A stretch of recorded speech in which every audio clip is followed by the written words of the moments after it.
Hi there, good afternoon and welcome to the 11th session of our 100 Most Expected Question series. और अब शुरू में मेरे को लगा था कि अपन 100 सवाल करेंगे बैठ करके, but in reality I think we after today's session we would definitely cross 150.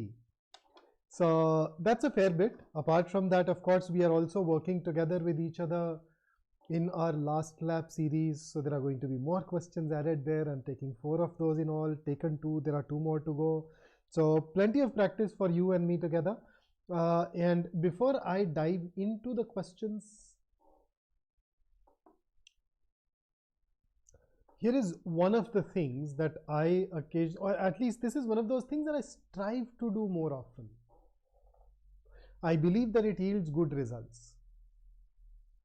Those dots can be connected when you look backwards, as Steve Jobs had said once. So this allows us to look back. And 20 years, said Diana Ross, is just an indication. I'm saying even if you just put yourself ahead in 2 years, 3 years, 5 years, right? Whatever time span works for you is what you can actually go ahead and and at the end of the day, you know, it's daydreaming. It's about sitting down and looking at a wall, staring, thinking. I don't know about you, but I personally enjoy that a lot. I can do that for hours at end. Not that I would recommend that you go on and do that for hours at end right now. So dates 9th, 10th and 11th of March. In the exam, you'd have 150 minutes, 200 questions and +1 no negative marking, which means that your attempts are going to be 200 for sure. And the questions are essentially spread over these 4 broad areas. Maharashtra CET guys generally do not call it VA and RC, they call it English comprehension. But that's basically what you can expect. And within English,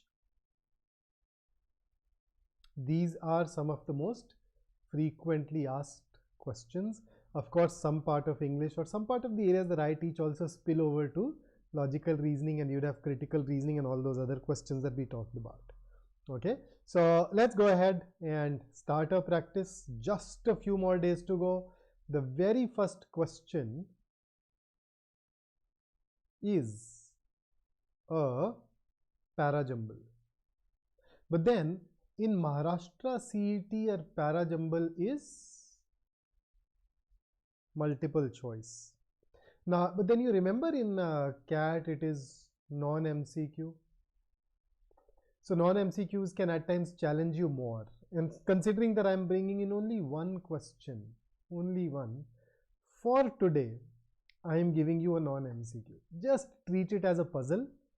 Treat it as a seating arrangement question, just 4 sentences. Go ahead, give it a shot. No options.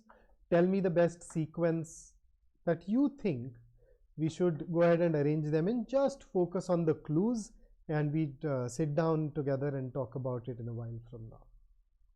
All yours.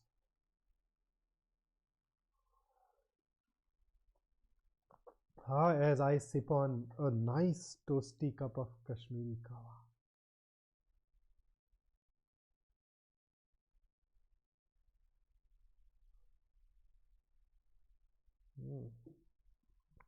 Delicious.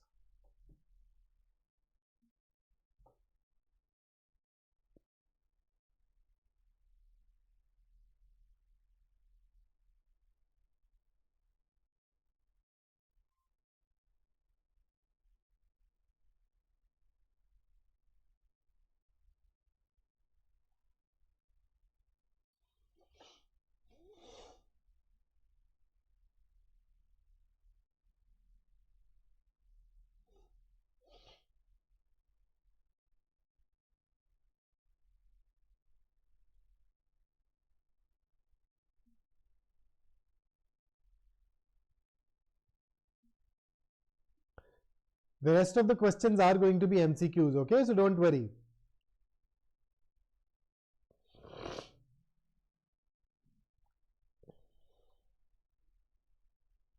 So So notice this. So first sentence talks about the Industrial Revolution. Then second talks about this period. That's a clue. So which period of rapid industrialization? Is there something that is mentioned elsewhere that we need to go ahead and look at? Then this T002. So there has to be a change brought about in some other area before you go ahead and talk about it. And then third uses in particular.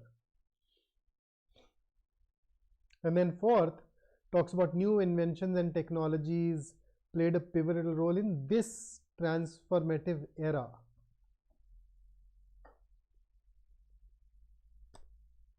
So a lot of clues, right? So it's a sum total of these clues that will eventually lead us to one right answer. So can I say that this period of rapid industrialization in second and this transformative era given in fourth both refer to the Industrial Revolution? So 2 and 4 should come after 1. Okay, so that is one. Smriti, yeah, it is as high as I could have put it at my end using a better system that I have. I can just check the. I can kick off. Okay, I can reduce the filter a bit. The noise filter a little, so that can probably work a little, but it may pick up some extra ambient sound. So anyhow, so we know that 2 and 4 definitely need to come after 1. So if you have put 2 or 4 before 1 in your answer, then we'd have a problem here.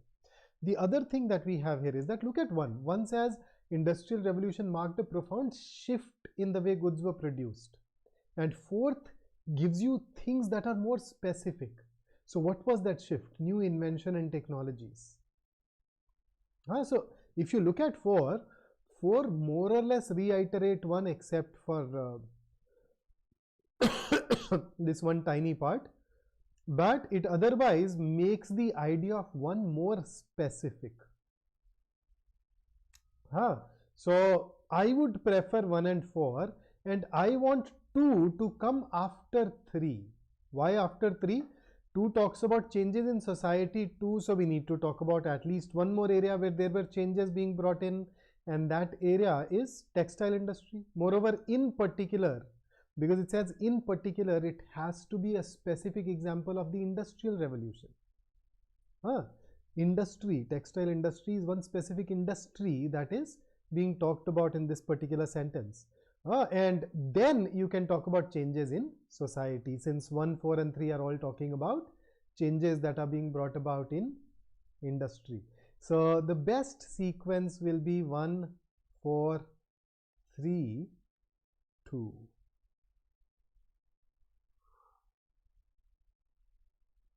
So I noticed that some of us were very close, but we ignored the T002, and therefore that brought in a bit of a challenge. But don't worry, in the exam you will have answer choices to go ahead and work with, and that should help.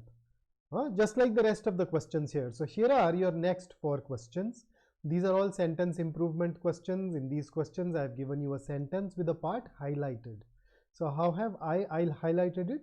It is printed in bold, and on top of that I have also underlined it so that you can't miss it.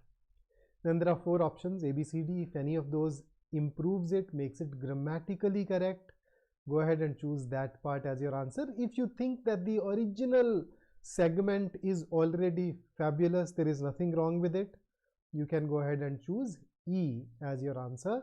So here is your question number 2.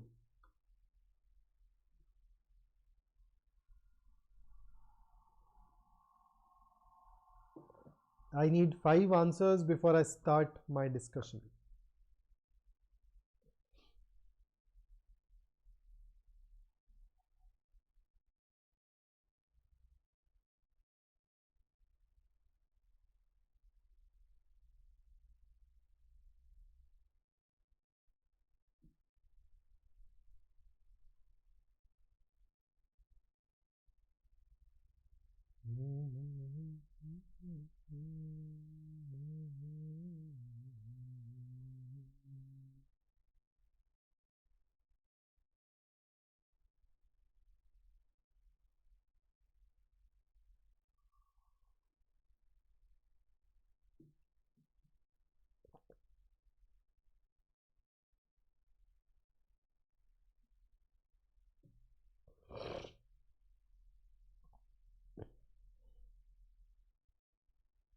Okay, so what's your take?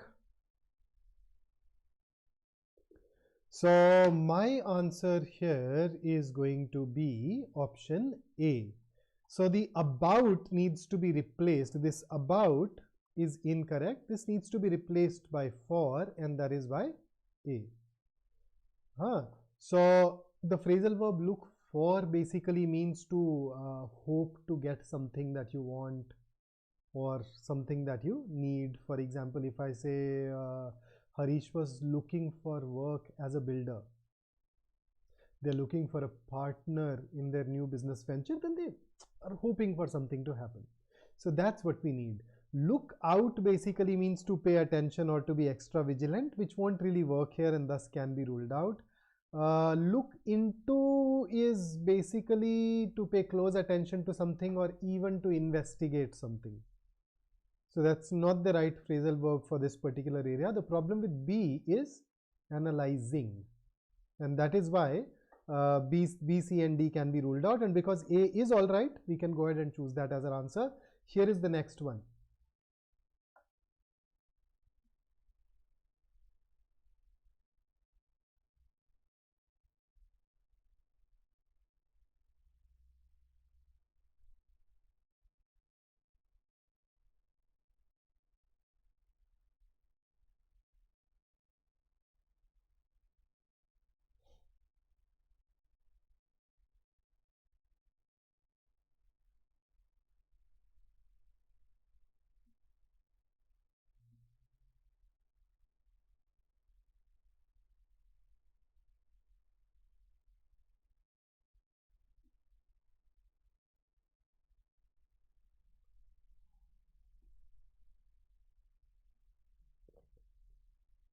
So answers, absolutely correct. The correct answer here is indeed the one that you guys have already shared, and it is B.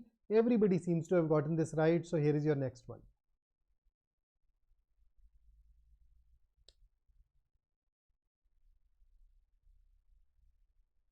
So question number 4.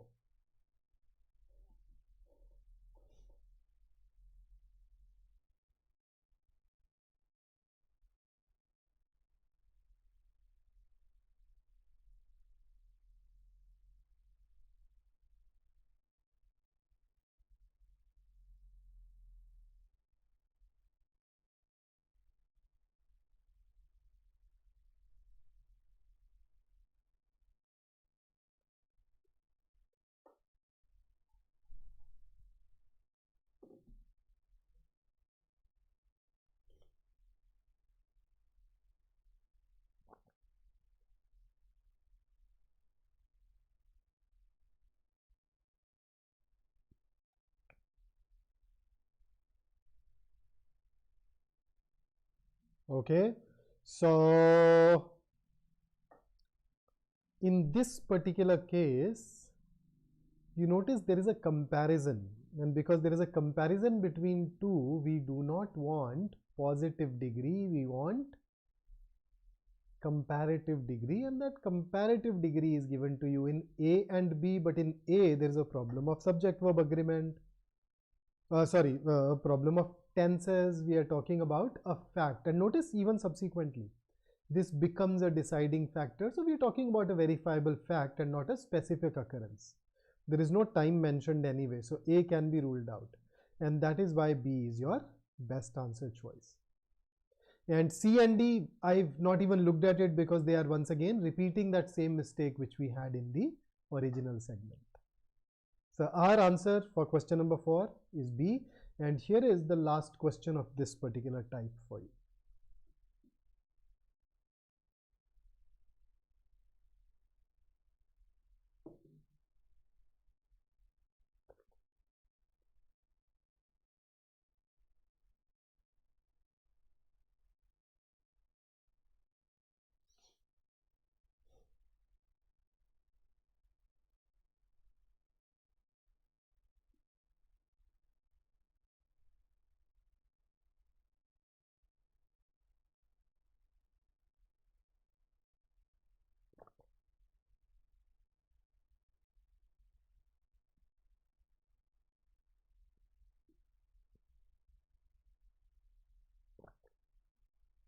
So which one?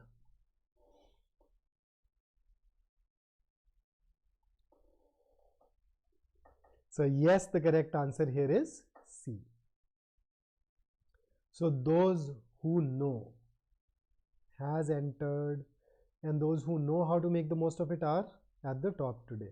So when I look at D, I see this one very clear tense problem. Then instead of those, we are using that, which is singular. When you talk about plural, you need to use those, no? So C it is. Problem with B is subject verb agreement. There is this S added to know. So I hope whichever answers that I saw, I have at least addressed all of those. And here is the next set for you now. So 6 to 8 is a question type that was used in Maharashtra, that has been used in Maharashtra CET in the past.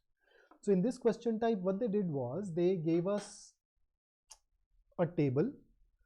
On one side of the table, column 1, you had first half of 3 different sentences, and the right side had second half of 3 different sentences. Now the halves given in the first in one column can be connected to the halves given in the second column. So in case they are connected, you need to connect them and form the complete sentence and choose the correct answer from the option. So here is question number 6. Let's just go ahead and read it once. Let's get a hang of it once. So this is the first half. These are the first halves of some sentences, and these are the second halves. They may or may not be the same sentence. It's not that they picked up 3 sentences and then split them into 2. No, it's not necessary. So let's see. A, the substitute teacher found it quite difficult to tests to be completed. Does not work. Found it quite difficult to and control a class. Will not work. Quite difficult to and to brew won't work. So you notice A does not have the corresponding half anywhere, which means that option C is ruled out, option E is also ruled out. So let's check B and C and then share the answer with me. So that's how we basically go ahead and approach it. And you are absolutely right. The correct answer here is indeed option A. So a lot of you have managed to get this right. So 2 more questions where you are going to be completely on your own giving me the answer. So here is question number 7.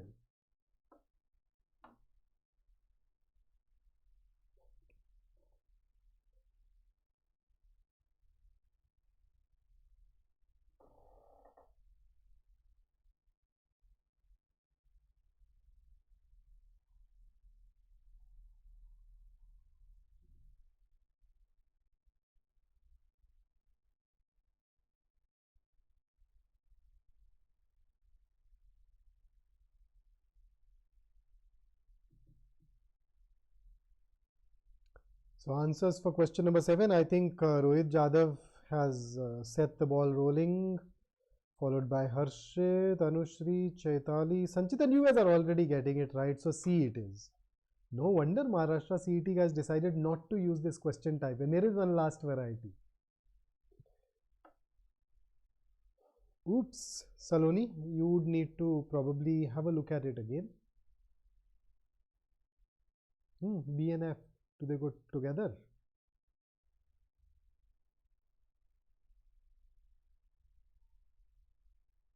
So that's your question number 8.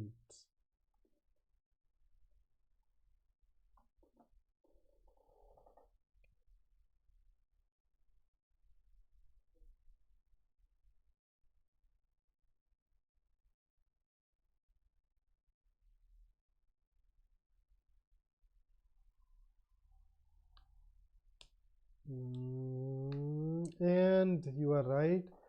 The correct answer has to be question number D, although the sentence that you've created by combining A and F together, notice the sentence is not a grammatically correct sentence. Bonus marks for telling me the error that exists in this.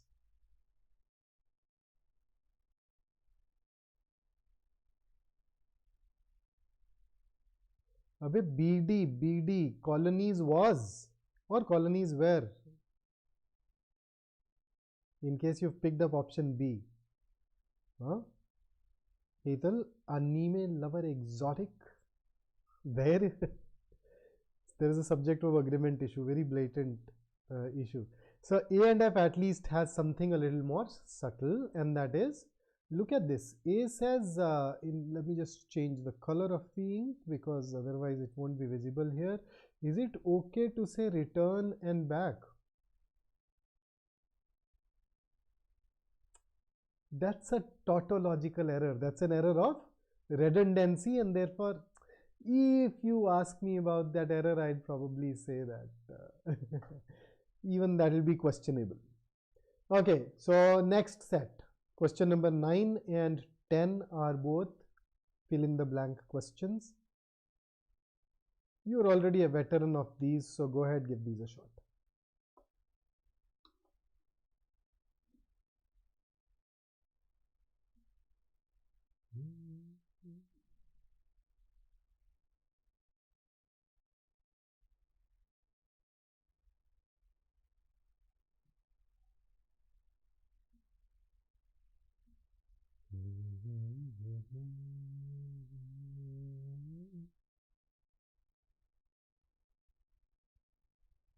Okay, so my answer to question number 9 is option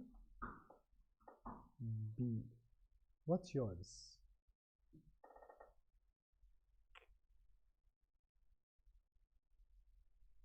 Yep. So yours is also B, so both of us are at the same tone. Okay. Aditi, the problem with the C is aim can work, but readers aim to be much more possessive of anonymity in popular genres. That's a word that we'd have an issue with. Okay. Shreyansh. So the second word which has a problem. Okay, here is the next fill in the blank. We've already practiced a lot of these together, so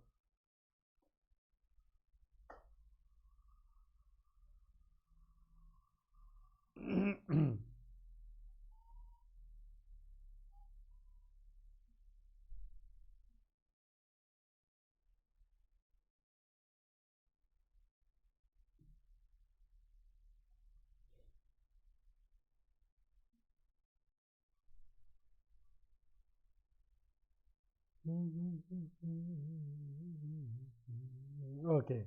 So my answer to question number 10 is option A. This sentence may have stumped some of us at the beginning, but you notice ways of seeing, even this S is capitalized. So that tells you that this is a noun, name of something.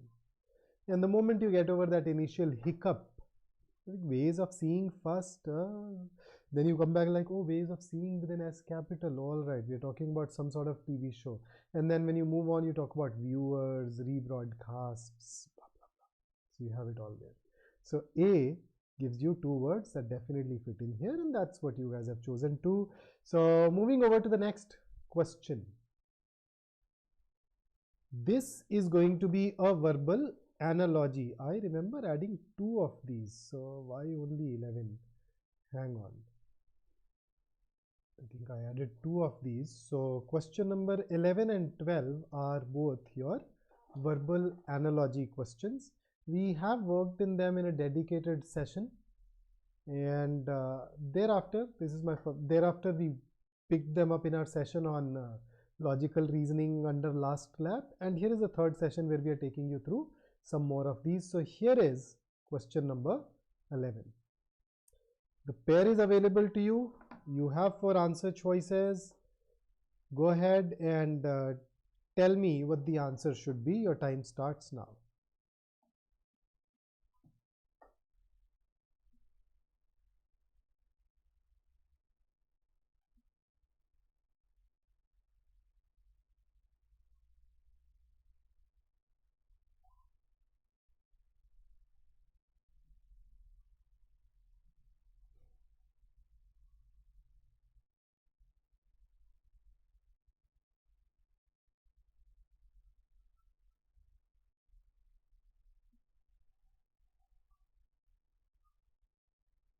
All right.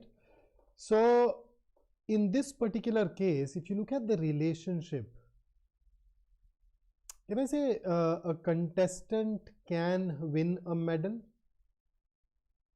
A contestant can win a medal. That's a basic relationship that I created. Then I went to A. A gopher can win or get, say, a truncheon. Truncheon means a club. And a gopher is an individual who runs small errands, who you typically, so gopher is a short for go for. So whenever you have some small job around, you go for a particular person and you ask him to do it, so that person is your gopher. But a gopher truncheon can get a truncheon or whatever will not work, so ruled out. Parental will get superiority, no. List will get volume, no. Treasurer will get advanced, no. Student can get honors, yes. That at least gives me a similar relationship, and that is why my answer here is option E. And with that, let me take you over to your next question.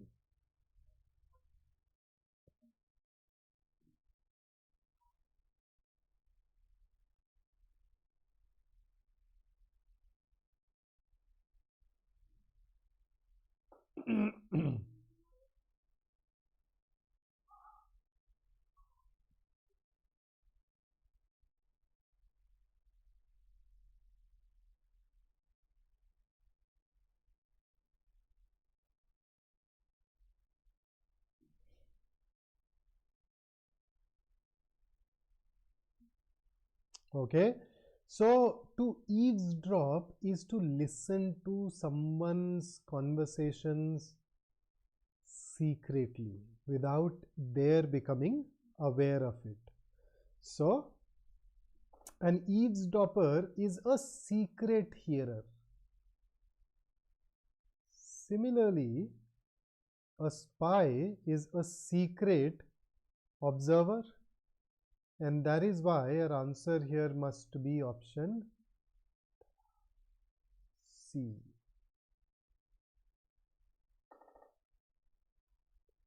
If I look at D, to utter something is to say something, but blabbermouth means somebody who talks a lot or particularly engages a lot in gossips. Yeah, but that's not a secret activity. If somebody is a blabbermouth, everybody knows it. So it's not that, you do it secretively. So that's where C turns out to be better than D. Okay, so there you go. And for the next 3 questions, the directions are going to be printed on top of the slide. You'd read them immediately below the question number, not exactly the house slide, but below the question number. You'd read the directions and then go ahead and answer the question. So here is your question number 13. Clock is ticking.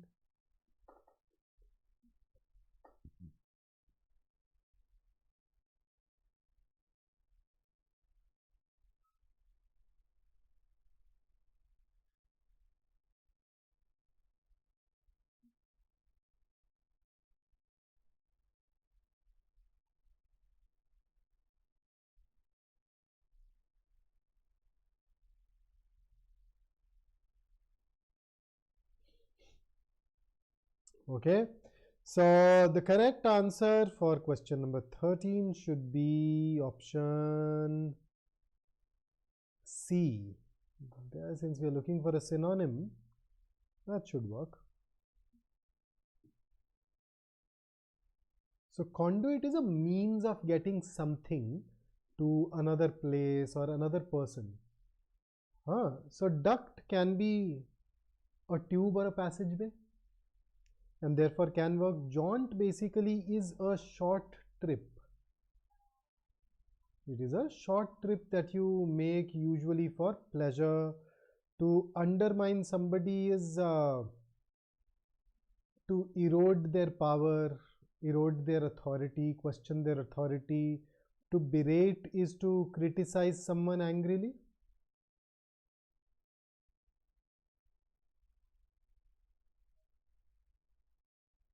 And then you have promulgate.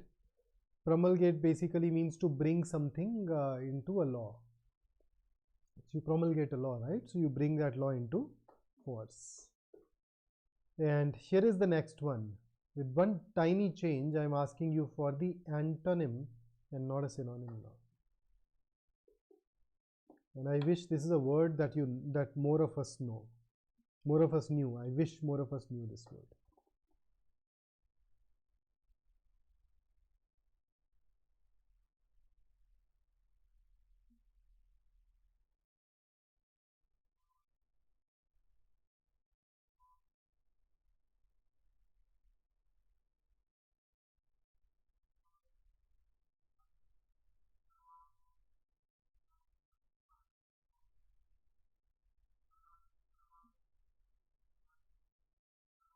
Okay, so there is this particular word that we use very often in India. It's called bargaining. Oh यार इस market में bargaining बड़ी करनी पड़ती है, वो bargaining बड़ा अच्छा कर लेता है या कर लेती है. So the correct word is actually not bargaining. The correct word is haggle. You haggle over prices. So you dispute over that prices. You ask them for a better deal persistently, right? So when you're not happy with the price of something and you try to bring it down, bring it lower, you typically call it haggling. Now, is mute an antonym? No. Verbose means to use more words than necessary. Is that an antonym? No. Talkative is just somebody who talks a lot, so that won't work. Comply? Oh, comply basically means to act in accordance with what you've been told. Now this can be an answer. So why can this be an answer? Because you notice when you haggle, you're not happy. You do not want to pay that particular price, and therefore I think this can work. Then let's also look at E. Shaft. Shaft basically means to remove the out. Achha, this is actually chaffer. I don't think we have any such word. But if I change it into shaft, then at least it will be a word. So shaft is to remove the outer layer of a grain or something, right? So wheat, etc. shaft before you get to use them. So it has no relationship with haggle, and therefore even this can be ruled out. So D is going to be our best answer. And with that, let me take you over to the next question. Another question where we are being asked for an antonym, and your clock is ticking.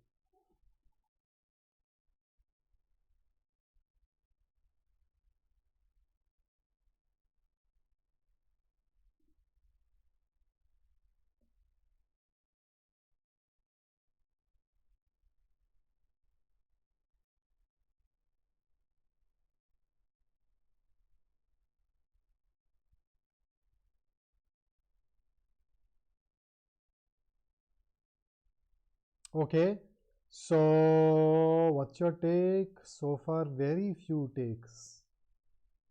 Turning out to be a little difficult, it seems. Let us see. So start with fugacious. Fugacious is something that is short-lived. Does not live for a long time. Transient. Momentary.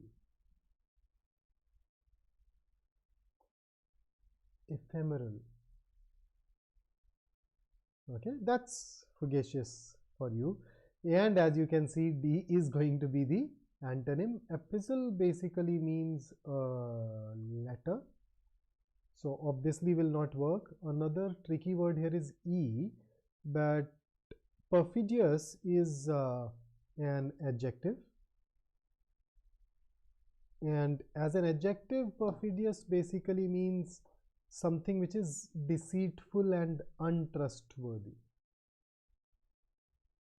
Something that is deceitful, something that is untrustworthy. So even evil. So that is that.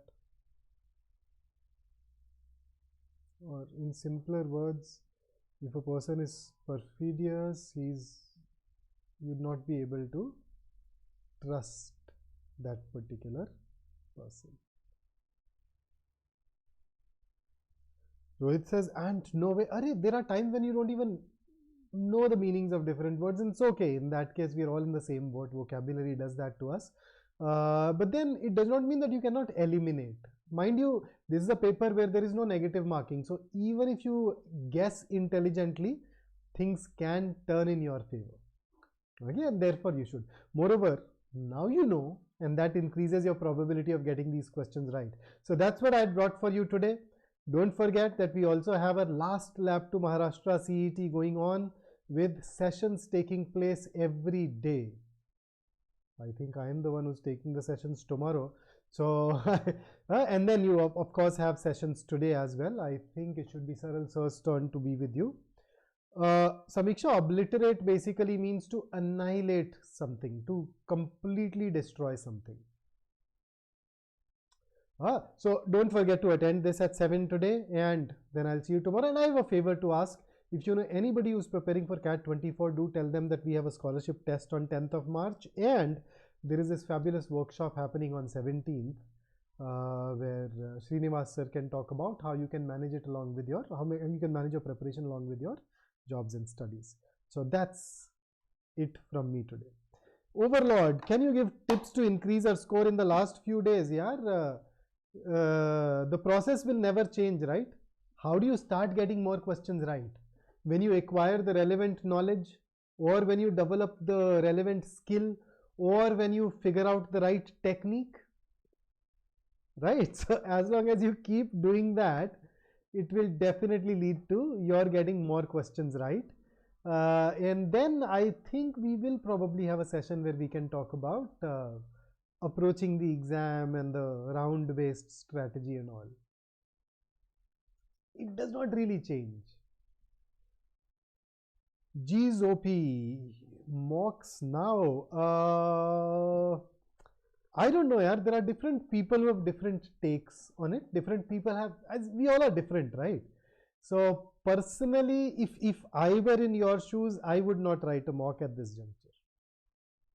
I don't think the last 4 or 5 days are going to make a huge difference. On the other hand, if you are somebody who has started the preparation late and you are yet to freeze your test taking strategy, you haven't attempted very many mocks of this nature so far, in that case it can make sense to maybe experiment with the mock to fine-tune your test taking strategy further. So personally, I am usually not somebody who would write mocks in the last week. Okay, it all depends, different individuals. Okay, so that's it from me today. I look forward to meeting you once again tomorrow with our next session. Until then, stay focused, keep preparing. We're just a few days away, and you know that you've got